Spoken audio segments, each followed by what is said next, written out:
उमापतिं सुरगुरुं वन्दे जगत्कारणं वन्दे पन्नगभूषणं मृगधरं वन्दे पशूनां पतिं वन्दे सूर्यशशाङ्कवहिनयनं वन्दे मुकुन्दप्रियं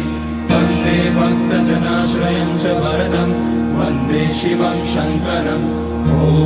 मृत्युञ्जयाय रुद्राय नीलकण्ठाय शम्भवे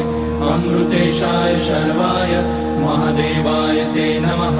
नमस्तेस्तु भगवन् विश्वेश्वराय महादेवाय त्र्यम्बकाय त्रिपुरान्तकाय त्रिकाग्निकालाय कालाग्निरुद्राय नीलकण्ठाय मृत्युञ्जयाय सर्वेश्वराय सदाशिवाय श्रीमान् महादेवाय नमः। ॐ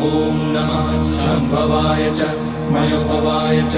नमः शङ्कराय च मयस्कराय च नमः शिवाय च शिवतराय च ॐ त्र्यम्बकं यजामहे सुगन्धिं पुष्टिवर्धनं उर्वारुकमिव बन्धनान् मृत्योर्मुक्ष्यमामृतात् नागेन्द्रहाराय त्रिलोचनाय भस्माङ्गराय महेश्वराय नित्याय शुद्धाय दिगम्बराय तस्मै नकाराय नमः शिवाय मन्दाकिनी सलिलचन्दनचर्चिताय नन्दीश्वर प्रमथनाथ महेश्वराय मन्दारपुष्य बहुपुष्य सुपूजिताय तस्मै मकाराय नमः शिवाय शिवाय गौरीवदनाब्जवृन्द सूर्याय लक्षाध्वरनाशकाय श्रीनीलकण्ठाय वृषध्वजाय तस्मै शिकाराय नमः शिवाय वसिष्ठकुम्भोद्भगौतमार्य मुनीन्द्रदेवार्चितशेखराय चन्द्रार्कवैश्वानरलोचनाय तस्मै वकाराय नमः शिवाय